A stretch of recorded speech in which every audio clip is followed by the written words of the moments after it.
Good morning, Namaskar. We are here today at day 4 Smart and Safe Cities track at Ignite 2021. What next? Uh, I think somebody's mic is, if you can just unmute the mic, that will be. Yeah, thank you so much, Mukesh. Sir. Yeah. So we have had. I welcome all of you for this particular session, which is a panel, which is transformation of smart cities by leveraging technologies and innovation. We have had a wonderful inaugural session, and the context was set, defined, and it was for us. It was a 60 minutes workshop, so much of learning, so much is happening in the Indian context, and so we look forward to receiving a lot of learning input as well as the best practices that each of our officials, policymakers, and think tanks they are working in their individual spaces, and we'll talk about it. But before I go on to introduce the panel today, a quick, very brief session introduction that I think we should present here. That is, smart city holds different meaning to different stakeholders depending on what segment of the stakeholders wishes to define the term.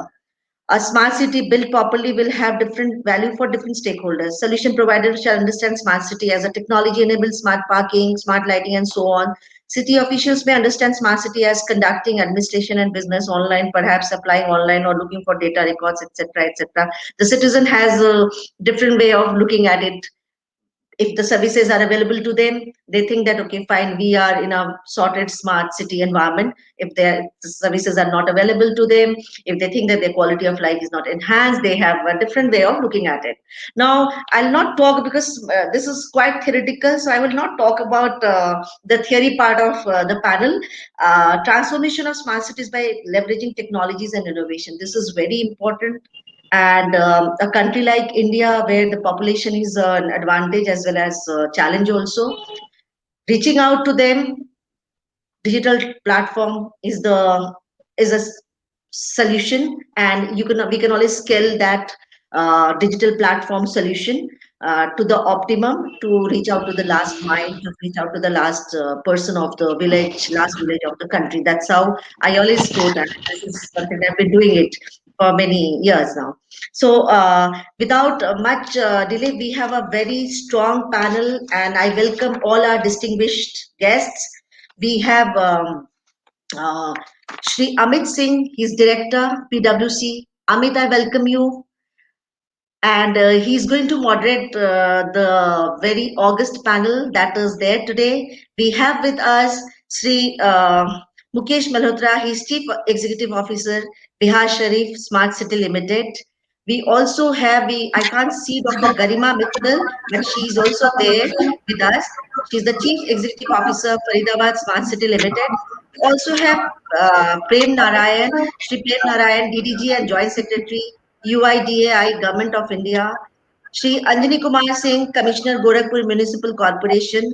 Shri Mahendra Singh Tanwar, Commissioner, Ghaziabad Municipal Corporation. Shri Gaurang Rathi, Chief Executive Officer, Varanasi Smart City Limited. We have Shri Musharraf Ali Faruqi, District Collector, Nirmal District, Government of Telangana. And we also have Pamela Satpathy, Miss Pamela Satpathy, Chief Executive Officer, Warangal Smart City Limited.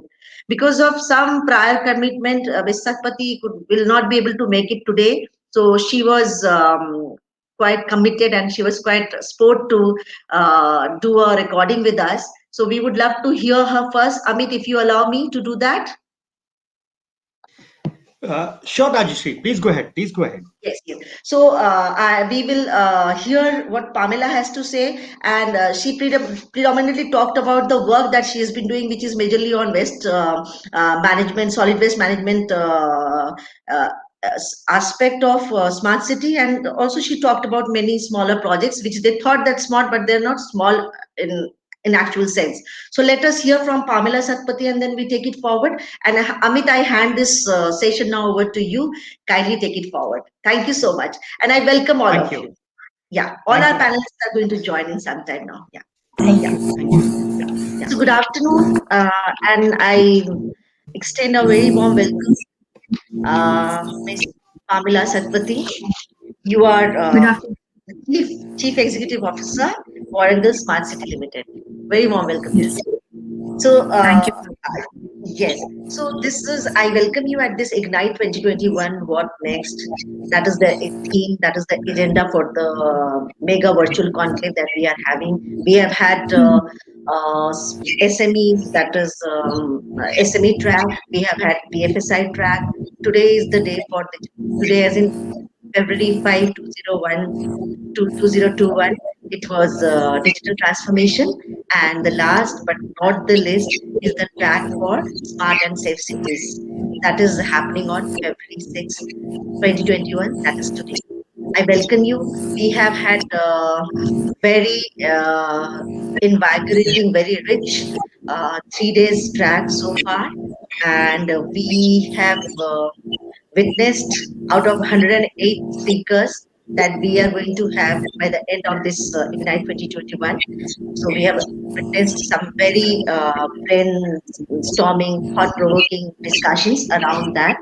And agenda is quite clear. We wanted to have a what next in these 20 plus sessions that we will be having during the Ignite 2021. We wanted to understand what how should we go about? Of course, there is a need for us to engage digitally. We have to bring everything on a digital platform. Digitization is talked about, digitalization is talked about, a lot of innovations that are happening. How are we going to bring the entire solutions and services that we have on, on a platform that is very much integrated, so that we have a very effective and transformative ecosystem around. So this was in the background that we wanted to have the Ignite 2021 organized, and the session for which we have extended our invitation to you is, I think you have to mute it for just for a while. You have to mute your speaker. Yes, yeah, thank you. So the session theme for which we have extended the invitation to you, and thank you for taking your time out and joining us, is transformation of smart cities by leveraging technologies and innovation. So we welcome you and look forward to hear from you, your insight, your expertise, and the work that your exciting work that you are doing. Welcome. Thank you for having me, Dr. Rajeshri. It's a pleasure being here. Yeah. So working for a smart city is a very altogether different experience as such, because I also double up as a commissioner for Greater Warangal Municipal Corporation. So on one hand, we have routine matters that pertain to urban local bodies. On the other hand, we have quite a bit of aspirational, you can say, and innovative and technology-oriented interventions, which pertain to the smart city. So balancing both has been quite a good learning experience for me.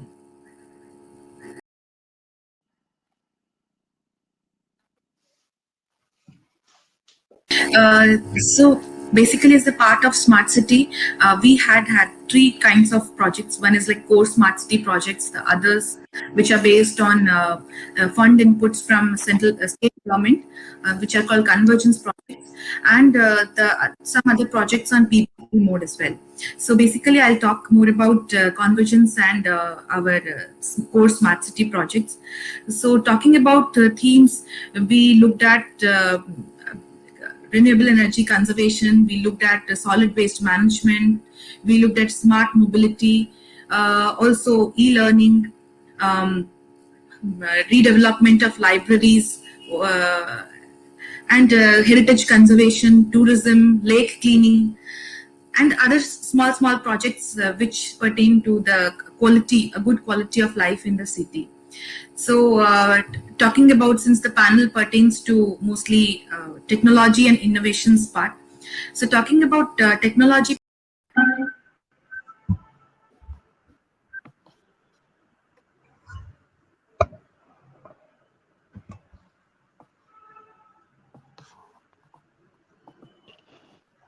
Okay, I don't know. I think we have lost.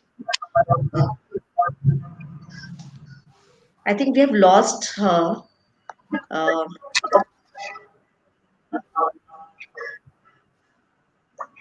Amit, I think.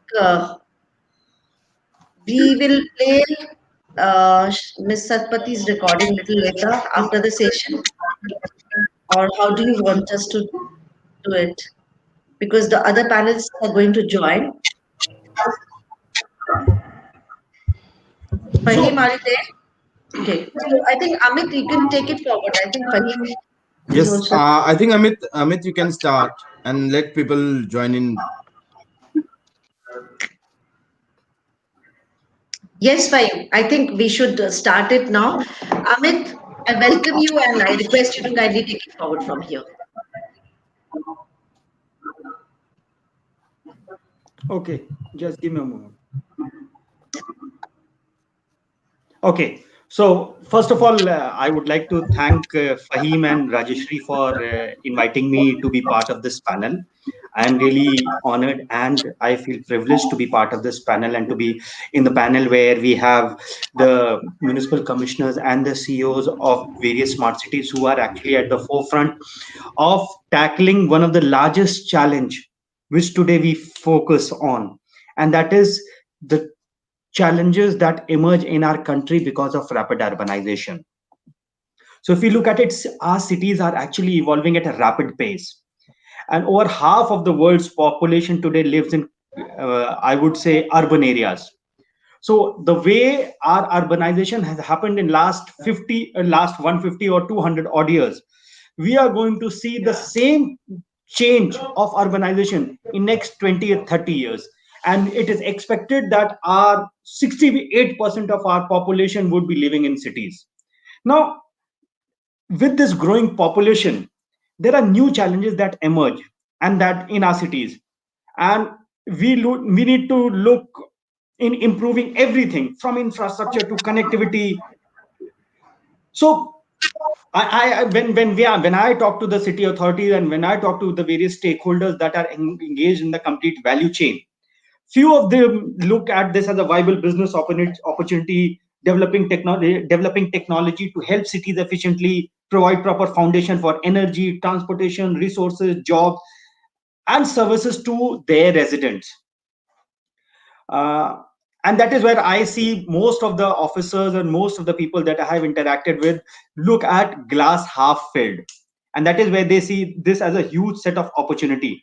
And one such example or the use case that has actually uh, been witnessed by almost everyone is the response which our cities gave in the wake of COVID-19 pandemic. In the wake of COVID-19, a number of regions have emerged which have leveraged smart city technology from contract tracing to contract outbreaks.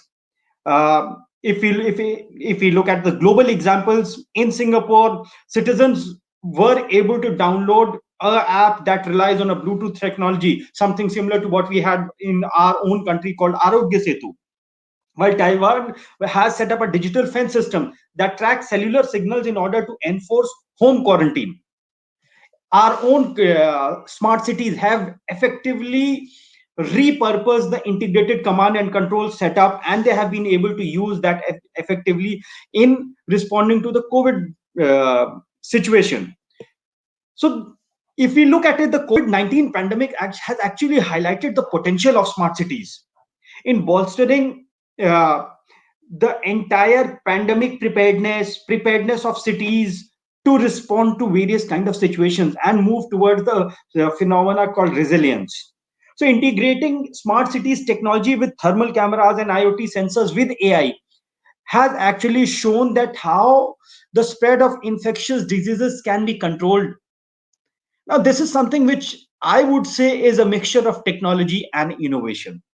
How innovatively technology has been used and business cases or use cases have evolved to show that how technology can be quickly repurposed and put to use to tackle any situation that a city faces. So smart technology is not only limited to I would say usage in a particular area, but smart city or the smart technology that the cities are deploying can be used in multiple places. For instance, when we are talking about the smart technology in the space of urban mobility, then smart technology can not only be used for your connecting vehicles and infrastructure and the public transit, but it can effectively be used for improving the mobility and the safety. Streets can be outfitted with sensors that can track data both on roads and on through citizen cars and their mobile phones, which will actually help gain insights on your traffic flow patterns, road blockages, road work, road conditions, and many more. And based upon which, what happens that we will be able to come up with innovative solutions. And that is what the entire innovation, what it means to me. So while we are talking, one way we are talking of one, at one hand we are talking about this innovation, this technology rapid and evolution. On the other hand, we see that today, while we are talking, we are aware of these disruptive technologies, our minds are still stuck in that linear thinking. Now we need to come out of this linear thinking, and we need to leverage digital technology which has the ability to help us follow the exponential growth track. And that is where, if you look at it, the way our country has evolved in terms of an entire phenomena of digital payments. Today, UPI, what UPI, total number of transactions that UPI did in 3 years, they were able to achieve that in a span of 1 year. That means we have leapfrogged in terms of the adoption of digital payments in our country. Similarly, the way people have leveraged technology to actually connect and go back to their work, the way the people have, the teachers, our teachers in various schools, they have adopted to digital technology so that they are able to reach out to their students and help them learn in this pandemic time. All these are very quick examples of how people have actually gone out of their linear thinking, and they have actually adopted technology which has led to the exponential growth of the capacities that our country has. Now, in order to, if you look at it, there is a theory of by Michael Porter which talks about 6 Ds, and 6 Ds is something which talks about how these 6 Ds shape up the digital evolution. And this is something which is very applicable to our smart cities. So the first D of this digitalization is about digitalization. So once the technology becomes digitized, the door is open for that exponential growth curve. Then comes the deceptive. Now, deceptive is something which is in very early stages of technology, and it takes a while to get to speed. And in this phase, growth patterns look deceptively linear. And I think most of our smart cities, specifically from the perspective of leveraging that technology for G2B and G2G services. While G2C services, we have seen a lot of adoption, and we have seen the shackles of linear thinking being broken and going into an exponential thinking is something which is happening.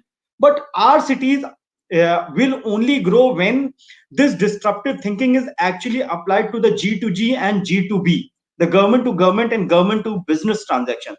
Today, we see our city has got so many interfaces with so many other government departments in order to give a smooth and transition less journey to our citizens.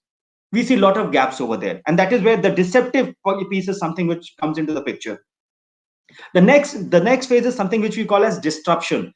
Disruption is a phase where we often unexpectedly, technology plays a role in disrupting the established industries. If you look at it, the way the GPS that was mounted into the cars, there were GPS devices that were being used, and today the disruption that has caused because of the entire GPS that is now made available in mobile devices, the entire way in which the vehicle tracking and vehicle monitoring was done 3 years or 4 years back has changed today. Then comes the next phase, which we call is a dematerialization. Dematerialization is a phase where the technologies or the thing which were very expensive in the past are available in a very cheap way today. And when we see, if you look at it, the way entire map-based navigation was something which was a thing which was only used by military establishments in early 80s and 90s. Today, that is something which is available as a smart application on your smartphone. People do not buy a camera today. People do not buy a camera today to use the era of digital camera, where the likes of Sony's and the likes of Canon and all these, they are almost redundant now. I'm not talking about the high end DSLR cameras, which are very professional driven cameras, which are used by professional, but I'm talking about a normal day to day use camera. They do not buy a GPS camera. They do not buy a GPS devices. They do not buy a music player now. Now, all these some things which were high-end technologies of the past today are something which are available to us through an app.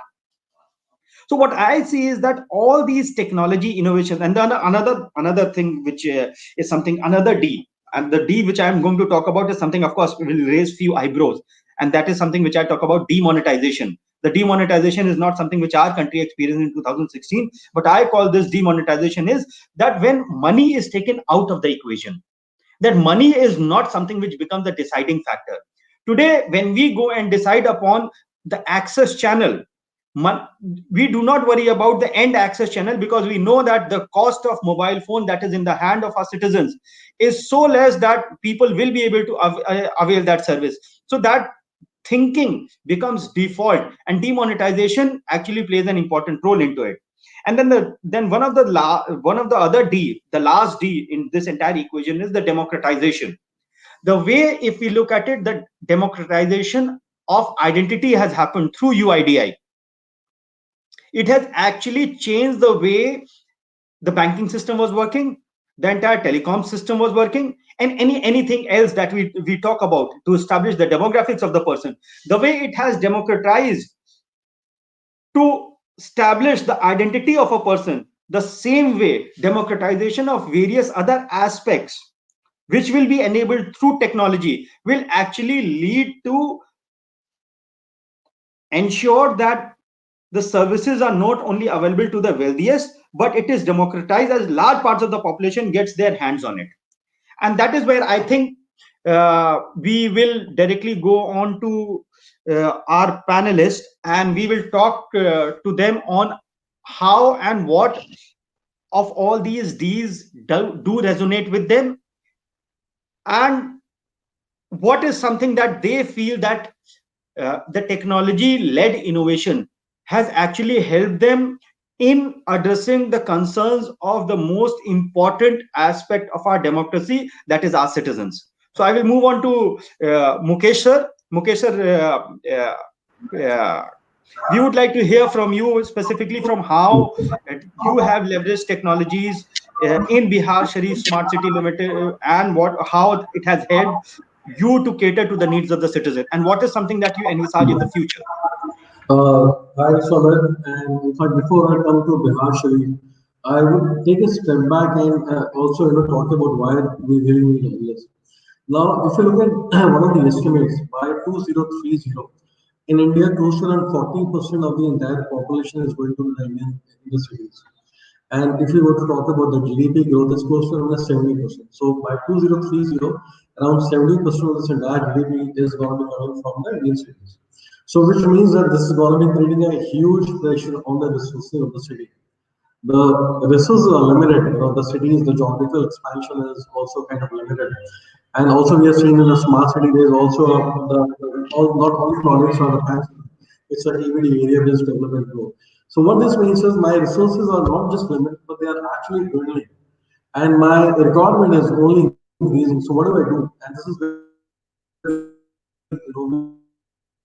and the technology comes into, which is to do more with. I think the way that we are defining smart city today is doing more with less, and that too in a very sustaining manner. So this is, I think, the mantra which is over there. So in Bihar, if you I'll talk about the Bihar. Bihar was the last city which got added in the routes of the smart.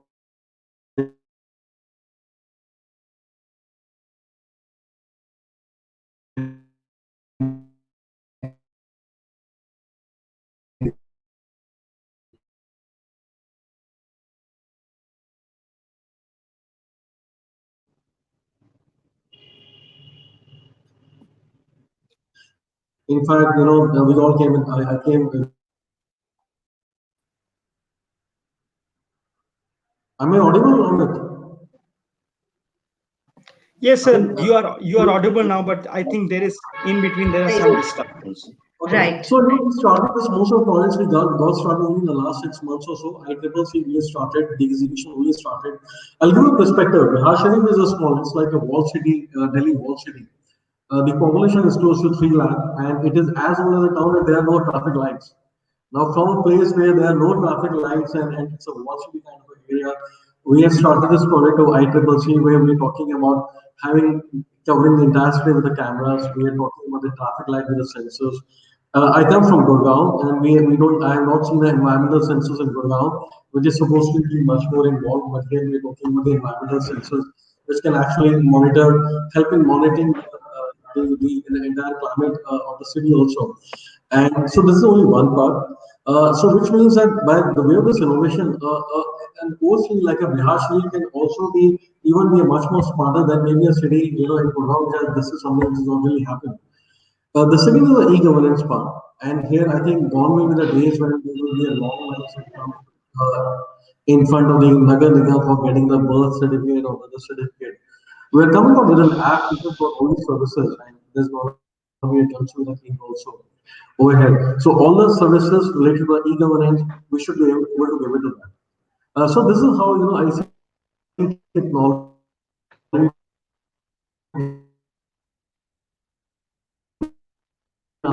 transforming a few, I think a few years back, a Sao Paulo city in Brazil, they wanted to map this entire city in terms of what are the civic challenges.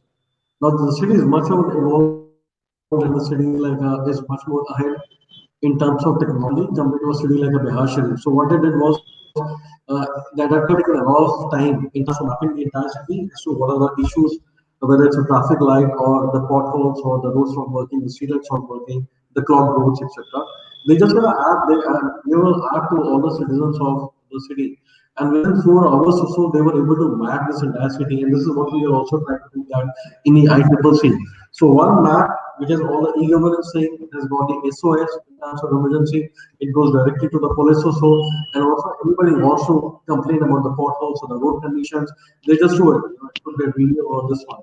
So technology like this, the Bihar Sharif, again a quiet little old town, can really come to the forefront of this entire one, which could be maybe the best of technologies.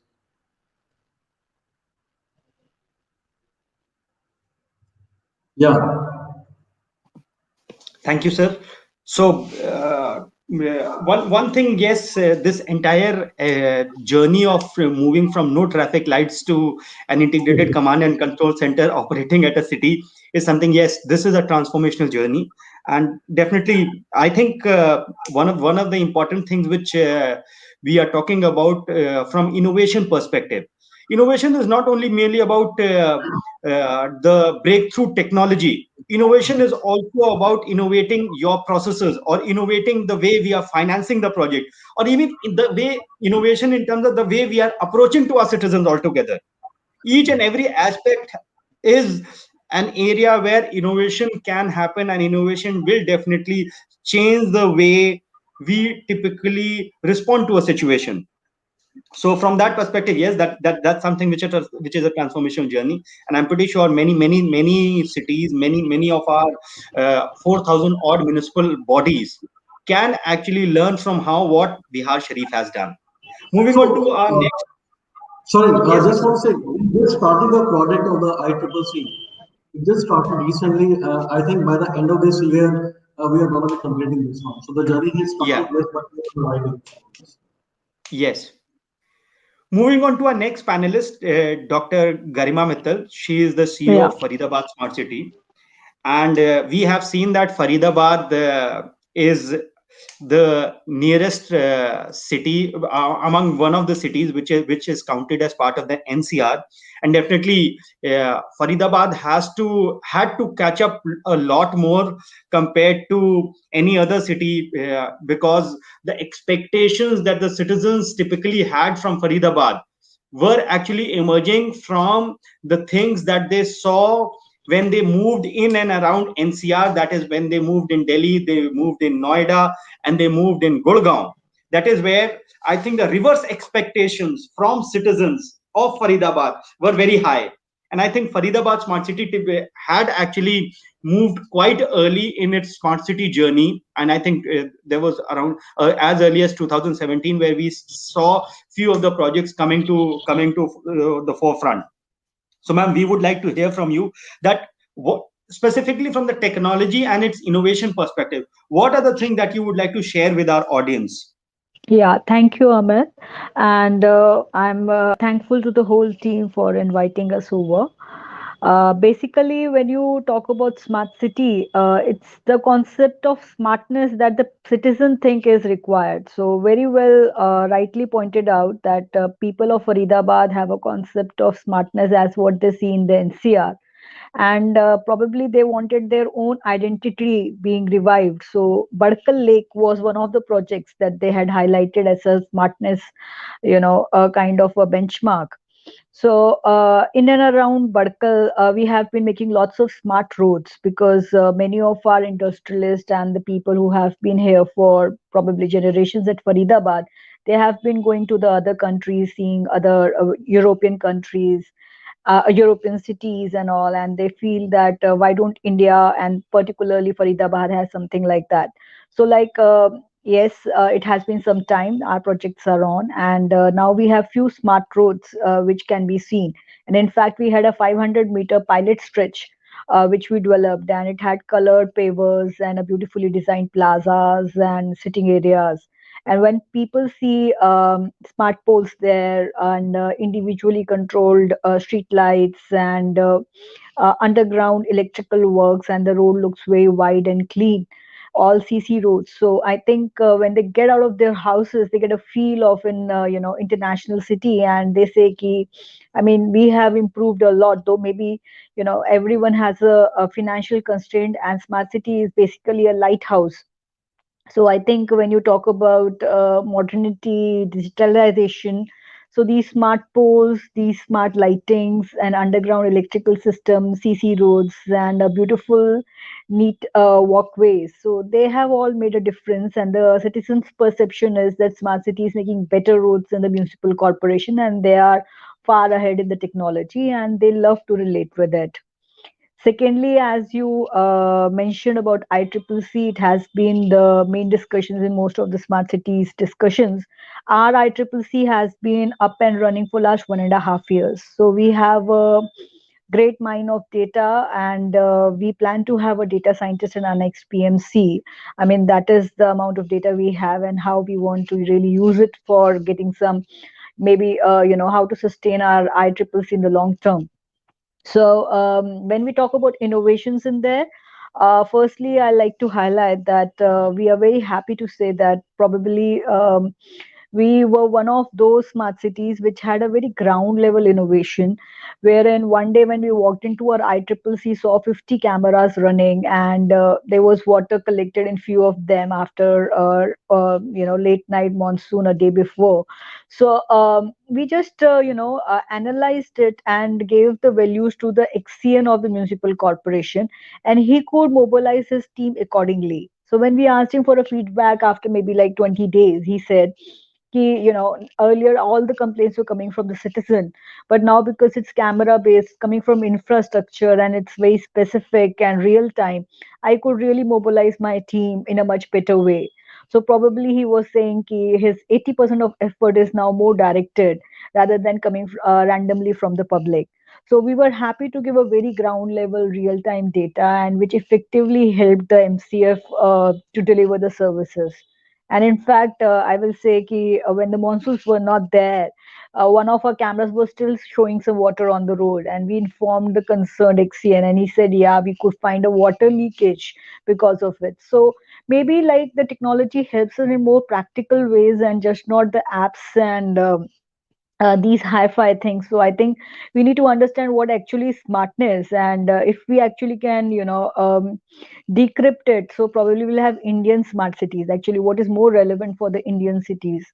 Also the discussion was also on the COVID, and rightly so, We were able to use the ICCC very well in the COVID times, and but our experience has been it's like one of the tools for us. And in such crisis, which was unforeseen, it's not possible to put everything on the in a technology based system. We used the technology only when it added some value, and it was way ahead. It added some value and it was of some use. So we basically used the ICCC as in to mine the data from multiple portals, and also for the bed management, which was an issue in the NCR as we envisaged at that time. So maybe retrospectively, bed management was effectively managed in the NCR, but when the time was there of decision making, we were anticipating we will need n number of beds. So in the preparation stage, yes, the bed management really helped us, and we used the ICCC for it. So basically, I feel the way ahead is that we have a data of around 1.5 years. We have the CCTV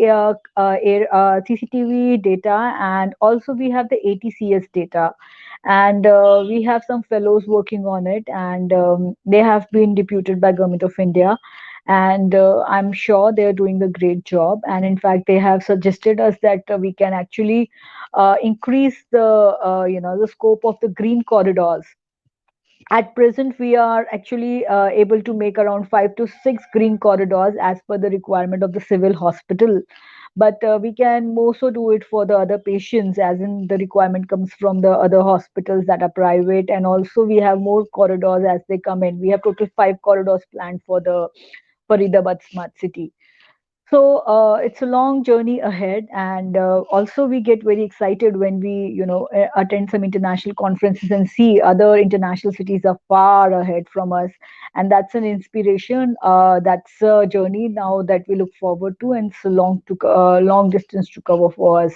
So I am very sure, like, the Bihar Sharif has just started. There was time when we started, and now we have reached the maturity in the ICCC few of our projects.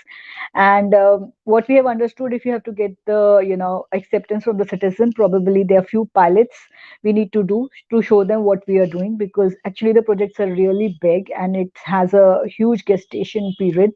And maybe to take the people along, we need to do some pilots. And when we did the pilot of a smart road, we got lots of acceptance. People were ready to be patient, they were ready to wait, and they were very positive. So that has been the experience at Faridabad Smart City, and there is a long way to go ahead and to learn. Thank you. Thank you, ma'am. Thank you, ma'am. And personally speaking, one thing which is heartening to me to hear, specifically the outcome or the benefit that you are getting out of the I would say the TULIP program, where the interns are actually useful. I think most of the smart cities should leverage this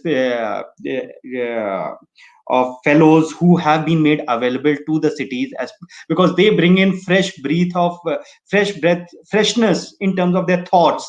They are not constrained with the regular challenges which we think when we come and speak to the customers or the officers and the authorities, when they think about various aspects of city governance, and they get constrained because of the, I would say, the processes and the financial aspects. I think the innovation comes from there as well, the way the fellows are making and suggesting innovation. So ma'am, this is really heartening for me to see the benefit that cities are driving out of it, because being part of the central program management of smart cities with Ministry of Housing and Urban Affairs, having played a small role in conceiving this TULIP program, is something which is heartening to see. Thank you, ma'am, for this feedback. I will definitely reach out to you separately as well to learn more from you of how your learnings can actually be shared with other smart cities, so that they can also learn. Moving on to our next participant, Anjani Kumar Singh, the Municipal Commissioner of Gorakhpur City. Sir, Amit, yes, ma'am. can I, sorry, sir, can I intervene? Amit, can you request Dr. Garima Mittal to turn on the camera? Garima, ma'am, can you just turn on the Yeah, camera? I tried. There is some issue with the camera, so I really apologize. I would not be able to do that. Okay. No worries. Sorry, Amit. Please take it forward. Not a problem. So, And Anjani sir, Gorakhpur will be we would love to hear, because that's the place that we have our some roots connected. So we'll be very happy to hear that. So moving on to Anjani sir. Anjani sir is the municipal commissioner of Gorakhpur city, and he has played some of the, although this is not a smart city yet, it is a VIP constituency. It is a VIP city, specifically because the Honorable Chief Minister of Uttar Pradesh hails from that city. So I see there is a lot of focus, and I'm pretty sure he would be under tremendous pressure from all corners, specifically to improve the city. So we would like to hear from you, sir, of how and what ways you are working in Gorakhpur. And specifically, I would like to hear from you the entire geotagging of cattle and how you are able to handle that geotagging of that cattle, which were creating a lot of problems for the city traffic. How you have been able to manage that, because that project is something which I have read a lot about that project. I would like to hear directly from you that how you conceived that project. आपने वो पूरा project बनाया कैसे था, sir? और फिर उसके बाद अभी how you are getting benefit out of it. Over to you, sir. Thank you very much, Amit ji, and a warm welcome to every panelist. Hello, everybody. I am Anjani Kumar Singh here from Gorakhpur, and as you said, Gorakhpur is not a smart city in that sense. It is a state-funded smart city, and now we are on the walls of preparing some DPRs only. We have not started yet. And I'm sorry, I don't have anything heartening which can put you in high spirit. But hailing from Gorakhpur and working here, nothing like tremendous pressure. Actually, I have met my chief engineer also sit with me, and I was of the opinion that I have to learn today. I don't have anything to speak, but Ramanji requested me to be online and speak something. I have to go somewhere, so I will take a little time of yours regarding a smart city. And as Dr. Rashri Dattakumar ma'am said, that she has her roots here. So Gorakhpur, I find it it is a city of Eastern UP. I'm Yes, sorry, and not ma'am, you only want us. to? Yes, and not only us, there are other. Fahim is also is like he Okay, comes from okay. That's fine. That's very good to hear. So yeah. I find the city from Eastern UP, and uh, as you said, it's not a smart city, central funded smart city, but we have done ICCC with our fund. But the experience is not very heartening, very good. As I was listening from ma'am from Faridabad, here I think IC activities is a must, and citizens here are not ready to accept the smart city in which we are trying to give them better facilities, or ICCC or CC road, smart roads, and other things. But IC activity is a must, because here we find people not cooperating at all. If you want to construct a CC road, they are not ready to wait for overnight or for 12 hours at least, that they should not go on the road. So construction of CC road here is a big problem, because we are not getting cooperation from the public. So I think after listening all of you and learning a lot, we'll be able to transform this city into a smart city. A lot is happening here, because our honorable CM hails from here only, and widening of roads, CC roads, a lot of things. If you happen to see Gorakhpur now, and if you have seen it some years back, you will find altogether the city has transformed. But a lot has to be done, and we have to move a long way still. But regarding cattle, you also raised the issue of cattle. We tried very much in controlling this stray cattle, because it was a big problem here. We have a Kanaupon here where we are having more than 1,000 cattle, and and more than 2,000 cattle also we have sent to another cattle. So a city of size of Gorakhpur, say the population is around 8 lakh, and we had already caught 3,000 cattle, and still there are cattle. You can see cattle on the road. It was a big problem. We tried hard, but we could succeed a little, not very much, but only to a little extent, because again, the citizen is not ready to accept it.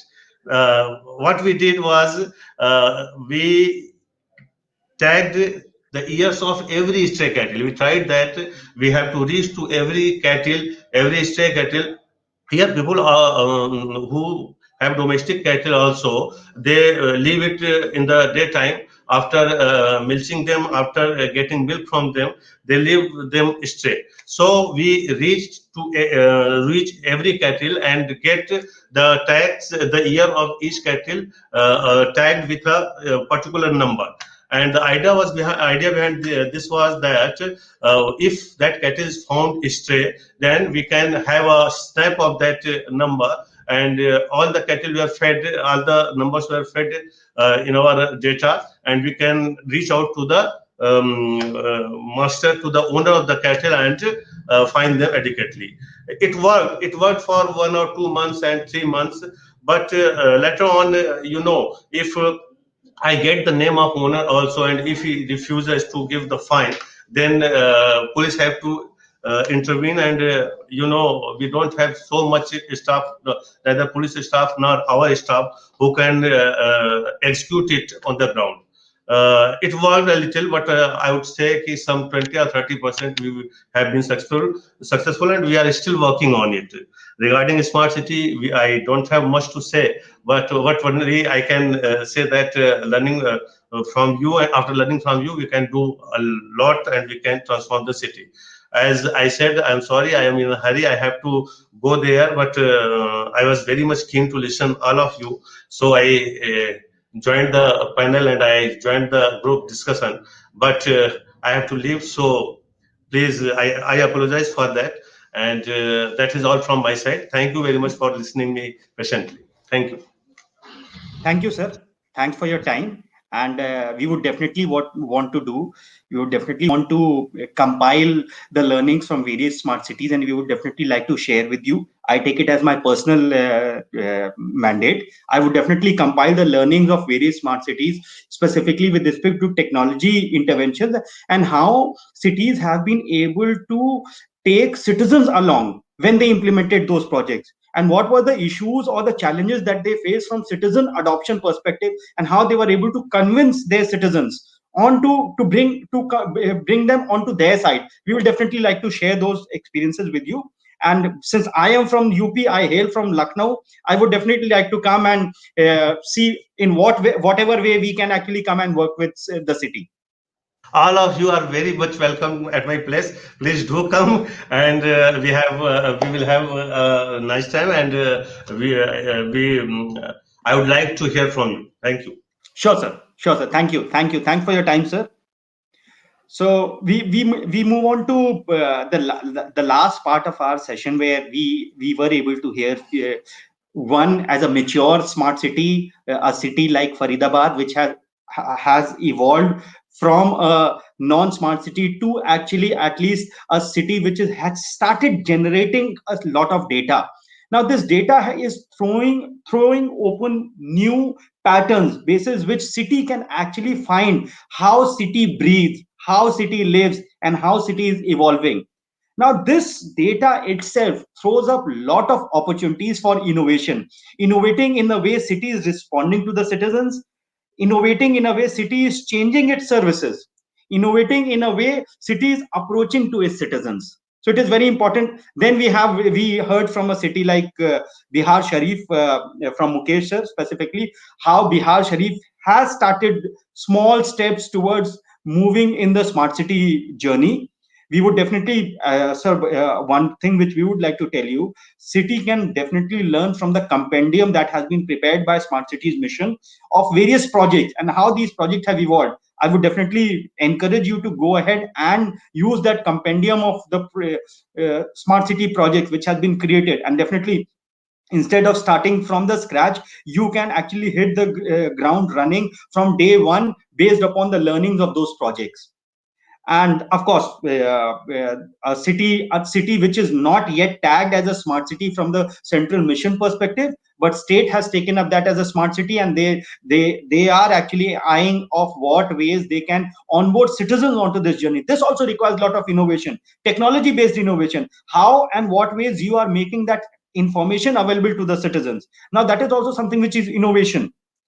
Today, on the click of a button, a citizen can see what is happening in any other city, and that is where their expectations from their city authorities change dramatically and drastically. And that is what I call it the last D of my city framework, the democratization. The entire democratization of information has today changed the expectations of the citizen. And that is where the entire innovation comes, and city authorities need to be on their toes to change the way they are interacting with the citizens and the way they are envisaging projects. Another important aspect which I want to close with is innovation in the procurement. Today what happens, cities and the government by large is in a flux with respect to procuring innovation. What ways the new advancement and the new technologies which are keep on happening in this space, how do they procure that, and how do they keep on evolving in procuring the technology which is cutting and which is advanced? This innovation procurement is something which is a large challenge. And one of the ways in which we see that how cities can address this is when they are drafting their RFPs, or when they are drafting their procurement strategies, they need to bring in enough incentive in the contracts of the system integrator for him to engage with the larger ecosystem and get innovation procured as part of their services and get incentivized from the city to procure that innovation. And that incentivization can actually come from two fronts: one, the saving or the operationalization expenditure, reduction in the operationalization expenditure which the city will get the benefit based upon that innovation. That a part of that benefit can be passed down to the system integrator. Therefore your system integrator does not merely remain as your contractor, they become your partner in your success. So that is one of the ways in which the cities should start thinking about procuring innovation. The other way of looking at it would be that city also needs to engage with the larger ecosystem, that is the schools, the colleges, and the engineering colleges, and the large innovations ecosystem that is available in the country, and how they make them as part of the co-creation of solutions which will help them to think about the problems of the cities from a fresh perspective. I think these are the two immediate lenses which city can apply to procure innovation in the cities. Because one of the bigger thing which I see is that city gets convinced with the innovation, but they find it really very difficult how to procure that innovation. These are my parting comments with respect to this panel, and I would hand it over to Rajeshri for the closing comments if she has any. Thank you, Rajeshri. Amit, you have spoken extensively on. I mean, you have covered all the aspects of the transformation of smart cities by leveraging technologies and innovation. You have actually touched upon all the aspects, and we could hear Sri Mukesh Malhotra also on the initiatives that have taken place. There is Faridabad, Dr. Garima Mittal. She talked about what all they have done, and Shri Anjani Kumar Singh again, where the situation where the priorities are very different as compared to the smart cities, the parameters, the initiatives that have been taking place at the national level, or at the smarter level. And it is very pertinent that ma'am has pointed out that there are other countries where, and I was also fortunate to be, I mean, part of uh, some small projects in other countries other than India, and we could see the effective, what do you call, the implementation of the smart city projects, smaller, like smart lightings, traffic management system, or the chain, what do you call, the chain cycles. What do you call that? That is the revolution that is taken. The usage of open spaces. I have just one small question, if I may ask Amit to Shri Mukesh Malhotra. Can I? With your Yeah, permission, yeah, can I ask? yeah, Okay, please go okay. ahead, please go ahead. Sir, तो चले गए कहाँ? Sir, technologies are yet technologies are they pose challenges at times. I think I just was wanting to understand the open spaces that are also part of the smart city thing. However, this is a very small part of the entire ambitious vision of smart city mission. But I was just wanted to understand the smart cities managing the open spaces uh, for the public good, for the enhancement of their quality of life. I wanted to understand that. But I think. I can't see any of you. With this, I would like to then close. I would like to close.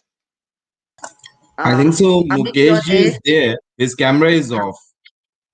I can't even, we can't even hear. No worries. I think we should close it because Amit, you have very aptly and in a very detailed manner, you have conceptualized and presented the session objectives. It could not have been presented in any better way, any whichever way.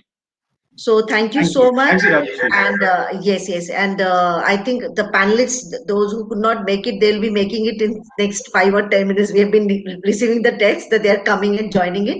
But then I think the link will also expire, and we have to prepare for our next session. So thank you so much, Amit, and I thank all our distinguished panelists to have taken their time out and joining us. And thank you so much. Our next session, we have a presentation. Fahim, do we have a presentation here? Yes, we have a presentation. Do we have one presentation today at Just a 12:30? second. Just a second. I think so. Someone is coming. Amit has dropped. Hey, just a second.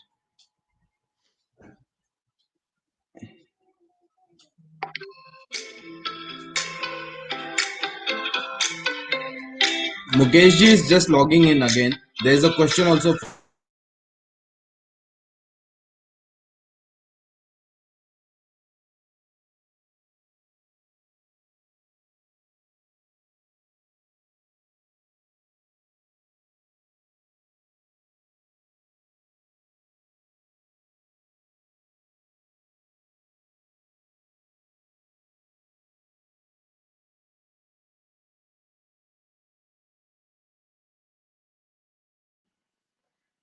Should we close it now because Amit has already logged out? You Just a second. Mr. Mukesh is joining back. There's some technical problem. He got disconnected. And there's a question also for him. So we'll just take that question for him, and then we can basically close it. end this Okay. session. So meanwhile, And if we you have can a just, then there's a presentation also. Meanwhile, also, Okay. I'll request Let me- Rajshri if you can just talk about some aspects, like your views on this session. What do you think Oh. about? Yeah. Prem, I think yes, Prem, I think thank you so much. Because there is one more session that I'm supposed to be moderating, which is on the emerging and AI IoT technologies, and so this session, which Amit has very rightly presented, and so there is an overlapping of what he has spoken about and what we are going to talk about in my session as well. Innovation is important, but at the same time it is also very important that we learn from each other's practices, and today it was a good experience of attending this session. Was we have had a very mature smart city in the context of the smart city mission, and we also have had a smart city which is like getting to the smarter ways, and a place like Gorakhpur where priorities are very different, but then it is like it has transformed the way. It is different now, and since both of us have our roots to Gorakhpur, so we will understand that when we go to visit that place. Now, I also have had a question to Shri Mukesh Malhotra. Fahim, your question first. Okay. Mr. Mukesh, can you hear us? Yes, I can hear and I can see you. Yeah. So there is a question for you from the audience. So the question is, what is the main challenge which you are facing for developing Bihar Sharif under smart cities? Okay. Well, the challenges are huge, and so if you go to see the projects, they are into different categories. We are having projects on the sewage and the stormwater drainage. We also have something we are planning to do on the solid waste management. Then there's certain projects which are related to the road. Yeah. And and of course, the ABD areas somewhere around 4 or 5 kilometers or so. So we have to see that within the span of the ABD area, what is it called, that we can really do about it. That's the first one which we are trying to see that one. And the second thing is also, if I would talk about, for example, the smart streets or some other one, I think the schools over here are much behind in terms of what's really happening in the outside world also. So we started our projects because even getting the basic infrastructure is a challenge over here. In for example, government schools, the basic toilets and the basic things, they are far. So the schools in Delhi are far ahead in terms of providing the basic amenities.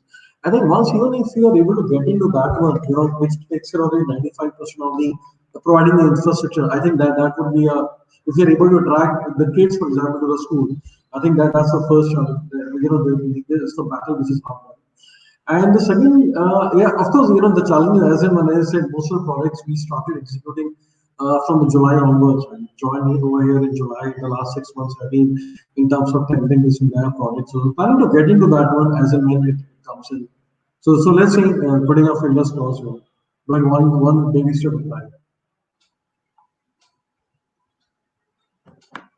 Thank you, Mukesh ji. I think so, Rashri, you can.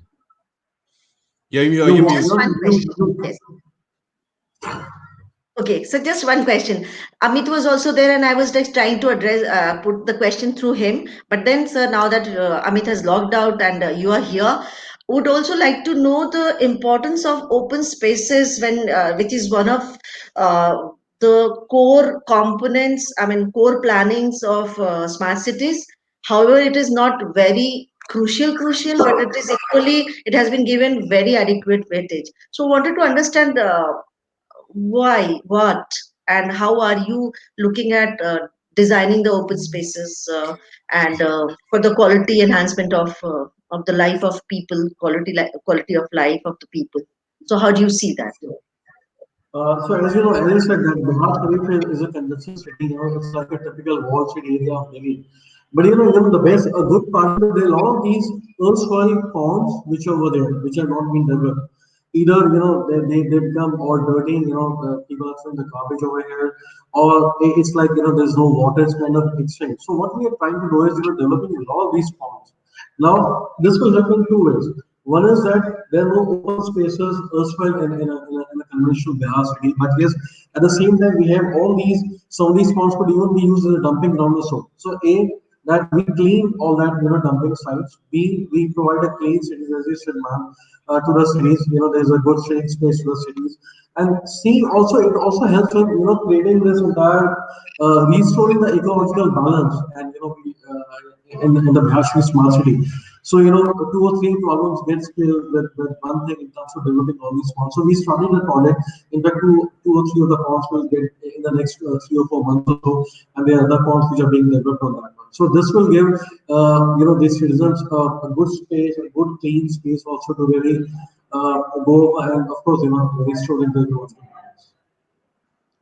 Wonderful, sir. In the morning at the inaugural session, thank you so much. In the inaugural session, Dr. Keshav Verma, he's the advisor, Minister of Urban Development, Government of Uttar Pradesh. He was also talking about developing not on the similar lines, but something around the riverfront. That's an ambitious project that he completed with the government of Gujarat, and he's still working on it in the phase 2. So it will be wonderful if we are able to facilitate that kind of conversation with Dr. Keshav Verma. So that would be, it would be good, nice for you to also hear from him, and something that he can contribute to it. So thank you Sure. so much for your time. And Yes, also Fahim. we would like to visit Bihar Sharif soon. Same, yeah. In fact, Gaya is 110 kilometers from Gaya Sharif, and Gaya, and it's very strange. People in Bihar normally, from a tourism perspective, Bihar is not really on the forefront. You have the Goas or the South India or the Uttarakhand or the Himachal. But there are a lot of the Chinese and the Japanese tourists which comes to Gaya. It's a center of the Buddhism and the Jainism temples also. Quite a lot of Yes. these, the Japanese and the Chinese temples are over there in Gaya, which is 110 kilometers from here. Yeah. Yes, and beautiful. They look so scenic and monumental. I mean, simply out of the world. So, genuinely, yes. We look forward to having you again for our other future conferences that we plan to do. And Sure. hopefully, we will be announcing these conferences in the days to come. And look forward, sir. Thank you so much for your time. And we have few more panels today, and we will be concluding the Ignite 2021 today after having three more panels. And so thank you so much, sir. Thank you, Fahim. I'll just Thank make you, one ma'am. announcement that yes, we are going to have a presentation by Manoj Abraham, Additional Director General of Police Headquarters and Nodal Officer, Cyber Dome, Kerala. Fahim, correct me if I'm Yeah, absolutely right. yeah, yes. So that's So we have next. a yes, we have a presentation after this. And Shukriya. Thank you. Thank you, sir. Thank you. Yes. Thank you. Bye bye.